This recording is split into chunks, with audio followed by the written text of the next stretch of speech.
You don't find yourself at the end of the year. You choose yourself at the beginning of the next one. I know what this season feels like. The noise, the comparison, the pressure to have it all figured out by January 1st. And yet, there's a quiet voice inside you that says, there is more for me. Listen to that voice. Because 2026 isn't asking you to become someone new. It's asking you to come home to who you already are. Let me walk with you, step by step, through 7 lessons that changed my life. There comes a moment in every life when you realize you've been living on a stage you never auditioned for. Applause becomes your oxygen. Approval becomes your compass. And slowly, quietly, you forget what you actually want. I know this place. I've stood in rooms where everyone clapped and still felt empty. Because when your life is shaped by other people's expectations, you are never fully present in it. Somewhere along the way, we're taught to measure ourselves by timelines that don't belong to us. By milestones that look impressive but feel hollow. We start asking dangerous questions. Am I ahead? Am I behind? Why are they doing better than me? And comparison doesn't just steal joy, it steals clarity. Because the more you watch others, the less you hear yourself. Focusing on yourself doesn't mean you stop caring about people. It means you stop abandoning yourself. There is a difference. When you constantly audit your life through someone else's eyes, you begin to perform instead of live. You make choices that look good instead of choices that feel right. And the cost of that performance is always paid in your peace. I learned this when I realized how exhausting it is to chase validation. Validation is loud, but it's temporary. Today they praise you. Tomorrow they question you. And if your worth depends on their reaction, your confidence will always be fragile. That's when I understood something that changed everything for me. Your focus is your power. Wherever your attention goes, your life follows. When you focus on yourself, you stop explaining your dreams to people who can't see them.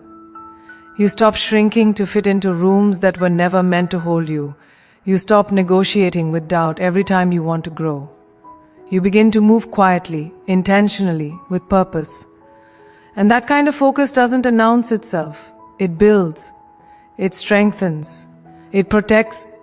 This kind of focus asks for courage. Because when you stop performing, some people will feel uncomfortable. When you stop seeking approval, some will withdraw it. And that's okay. Not everyone is meant to understand your season. Some people only knew the version of you that needed permission. The moment you stop asking for it, you outgrow them. Focusing on yourself also means being honest about what drains you. Not every opportunity is an assignment. Not every invitation is aligned. Saying yes to everything will cost you the one thing you can't replace, your energy. And energy is sacred. It's the fuel behind your dreams, your healing, your discipline. Guard it fiercely. There is nothing selfish about choosing growth.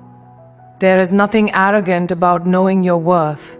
The most dangerous lie we're told is that focusing on yourself means neglecting others. But the truth is this: you can only pour from what you preserve. When you are whole, your love is stronger, your service is deeper, your impact is lasting. As you step into 2026, I want you to ask yourself one quiet question. Who am I becoming when no one is watching? That answer matters more than any applause. Because the strongest confidence is built in private, in early mornings, in hard choices, in moments where you choose alignment over approval. You don't need to prove anything this year. You don't need to compete with anyone. You don't need to explain your pace. Focus is not about speed, it's about direction. And when your direction is clear, distractions lose their power.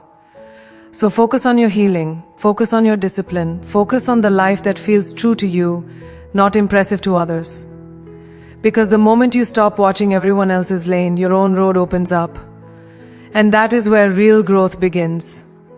There is a quiet truth most people don't want to hear.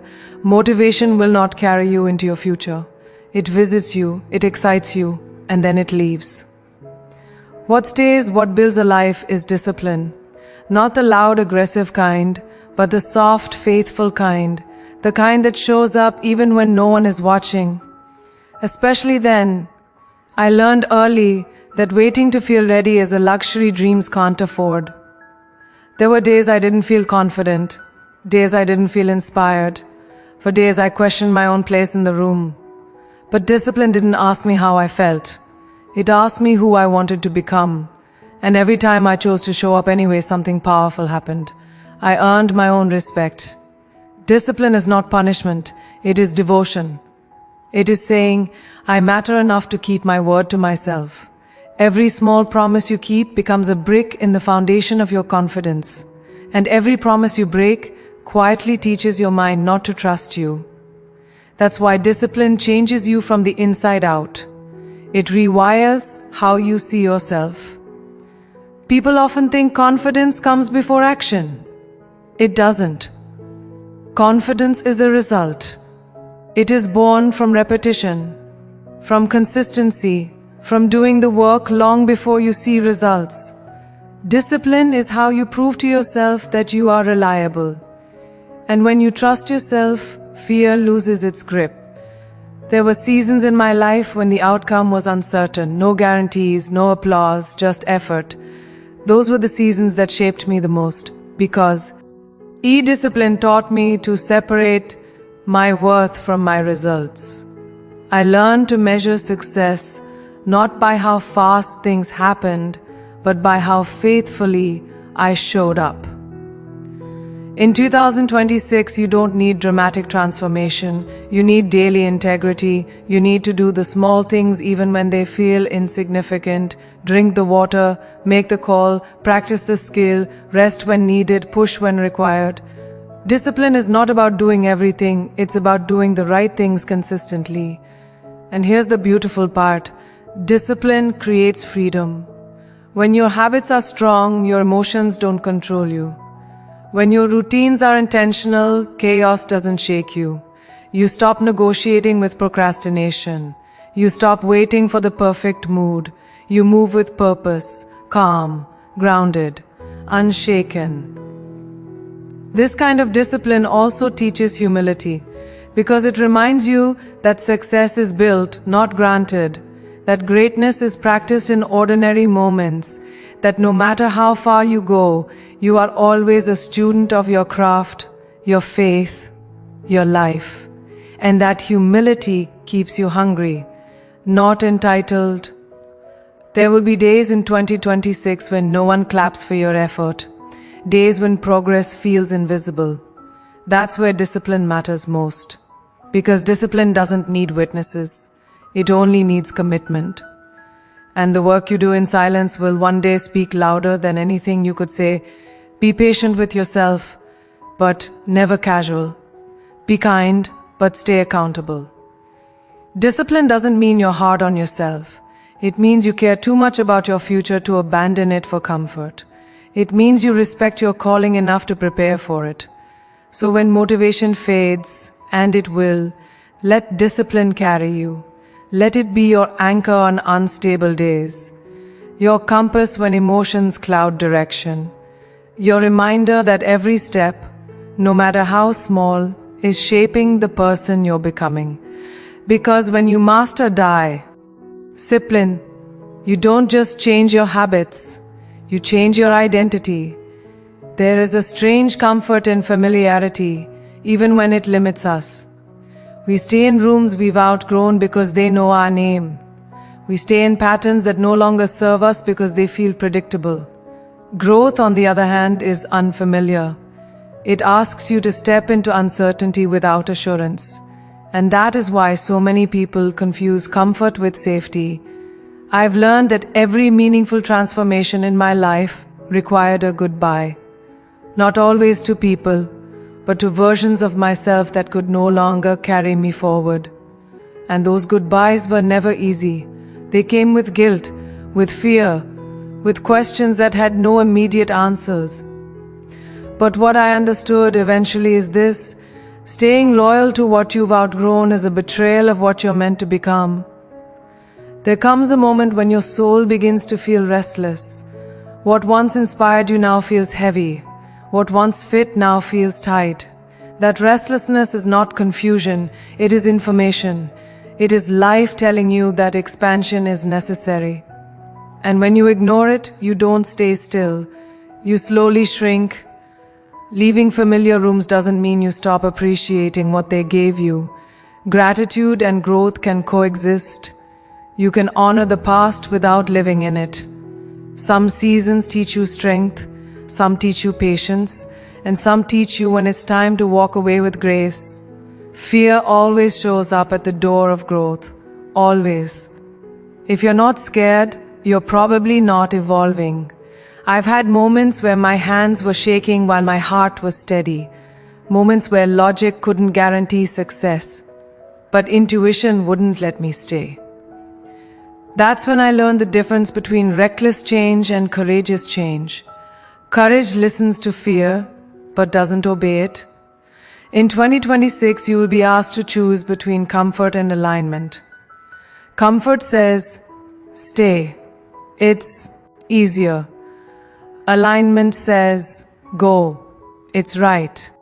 And while comfort feels good in the short term, alignment builds a future that feels honest. One costs you growth, the other costs you excuses. Leaving doesn't always look dramatic. Sometimes it's quiet. Sometimes it's choosing yourself without announcing it. Sometimes it's closing a door gently and trusting that what's meant for you will not require you to stay small to keep it. Growth doesn't need permission. It needs honesty. You will lose some people when you grow. Not because you're wrong, but because your expansion challenges their comfort. And that loss can hurt. But remember this, anyone who truly loves you wants to see you evolve, even if it means they no longer fit into the picture the same way. The ones who resist your growth were never attached to your future, only to your familiarity. There is also freedom on the other side of leaving. Freedom to discover what you're capable of. Freedom to fail without an audience that expects the old you. Freedom to rewrite your story in your own voice. And in that freedom, you meet a stronger version of yourself. One who trusts their instincts. One who doesn't need constant reassurance. If you feel afraid to step into what's next, that's okay. Courage doesn't erase fear, it walks with it. Take the step anyway, not because you're certain of the outcome, but because you're certain you can no longer stay where you are. As this new year approaches, ask yourself one brave question. What am I holding on to that's holding me back? The answer may be uncomfortable, but on the other side of that discomfort is clarity, space, growth. You are not meant to stay where you learned the lesson. You are meant to move forward and apply it. Trust that leaving familiar rooms doesn't make you ungrateful. It makes you ready. There are moments in life when logic runs out of answers, when plans fall apart, when the future feels quiet instead of clay. Those are the moments that test not your talent, not your strength, but your faith. Faith is often misunderstood. People think it's passive. That means waiting. It doesn't. Faith is movement without guarantees.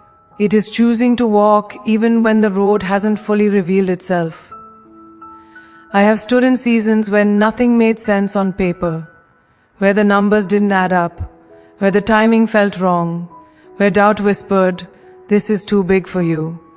But faith spoke softer and stronger, "Take the step anyway." And every time I listened to that voice, life met me halfway. Faith is not the absence of fear. It is the decision not to let fear have the final word.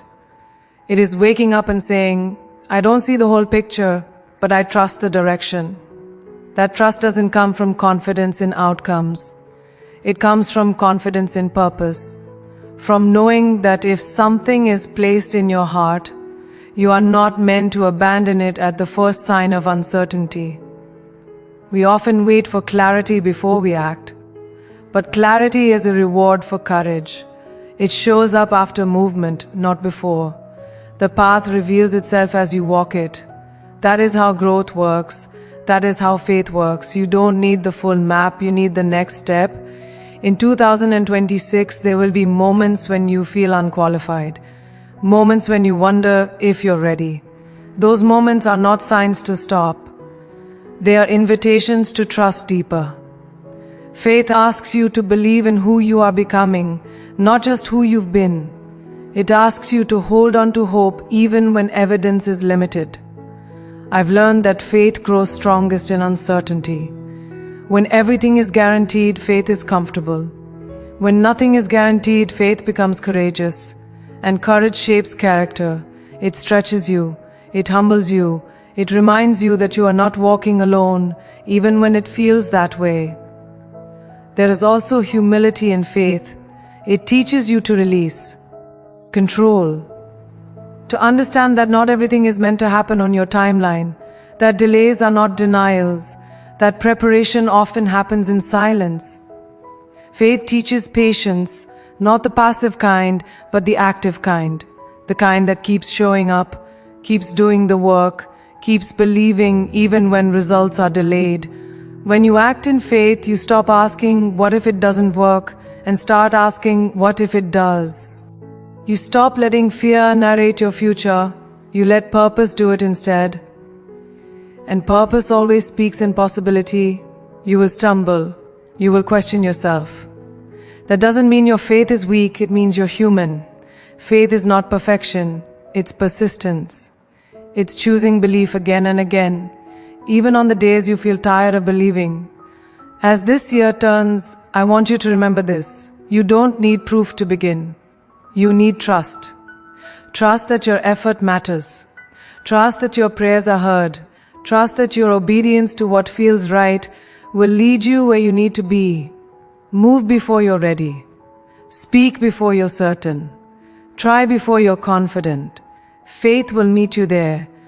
It always does, because when you choose faith over fear, you don't just change your circumstances.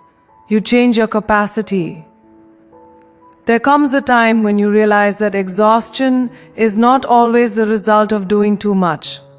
Sometimes it's the result of giving too much of yourself to the wrong places. Energy is not infinite, and yet we spend it like it is. On conversations that go nowhere, on relationships that drain us, on environments that ask us to shrink instead of expand. I learned this the hard way, by saying yes when my spirit was saying no, by staying accessible when I needed silence, by explaining myself to people who had already decided not to understand me.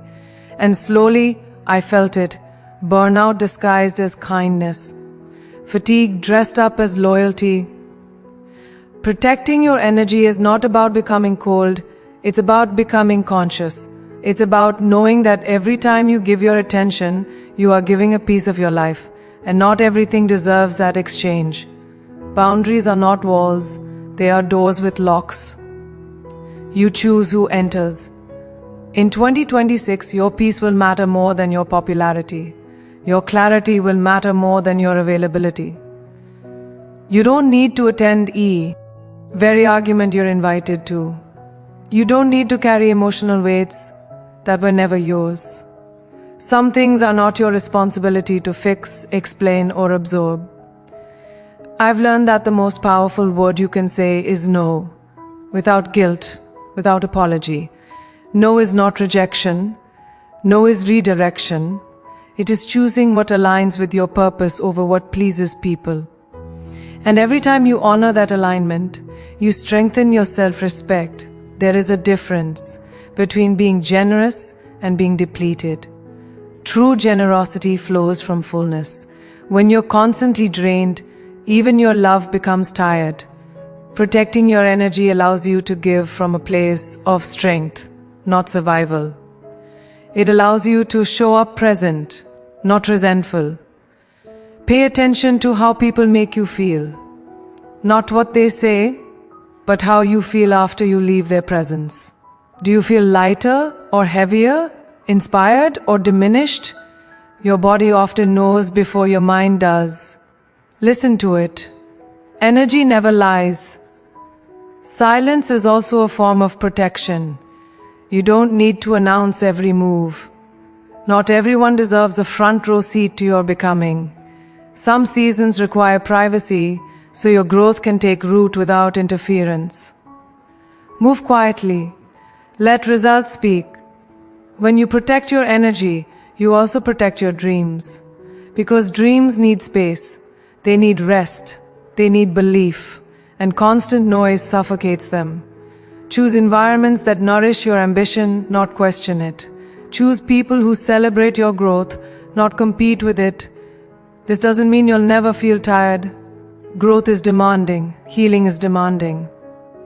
But there is a difference between productive tiredness and emotional exhaustion. One builds you, the other breaks you. Learn to tell the difference. As you step into this new year, I want you to ask yourself, where is my energy leaking? And then be brave enough to close those doors. Not with anger, but with wisdom. Not with bitterness, but with self-love. Because when you protect your energy, you protect your future. You protect your focus. You protect the version of yourself that is trying to rise. And the world doesn't need you to be burned out. It needs you whole. There was a moment when I realized that success on its own is a very lonely place. You can reach the top of a mountain and still feel hollow if you climbed it only for yourself. Achievement can impress people, but service transforms you. And that shift from ambition alone to ambition with purpose changes everything. Early on, I believed success was about proving something. Proving I was enough. Proving I belonged. Proving I deserved my place. But over time, life gently corrected me. It showed me that the most meaningful moments were never about applause. They were about impact. About knowing that something I did made someone else's path a little lighter. Service grounds you. It keeps your ego in check when things go right, and your spirit steady when things go wrong. It reminds you that your gifts were never meant to stop with you. Talent is not just a privilege, it's a responsibility. And when you use what you've been given to lift others, fulfillment follows naturally. Service doesn't always look big. Sometimes it's listening when someone feels invisible. Sometimes it's mentoring quietly. Sometimes it shows up consistently, even when no one is watching. Impact is not measured by scale. It's measured by sincerity. And sincerity always leaves a mark. In 2026, ask yourself not just what you want to achieve, but who you want to help along the way. Because the people you uplift will remember you longer than the titles you hold. When your success includes others, it becomes sustainable. It becomes meaningful. It becomes something you don't outgrow. I've learned that when ambition is rooted only in ego, it never satisfied. There's always another goalpost, another comparison, another hunger that never quite feels fed. But when ambition is tied to service, it finds peace. You still strive, you still work hard, but you're no longer chasing worth, you're expressing it. Service also builds resilience.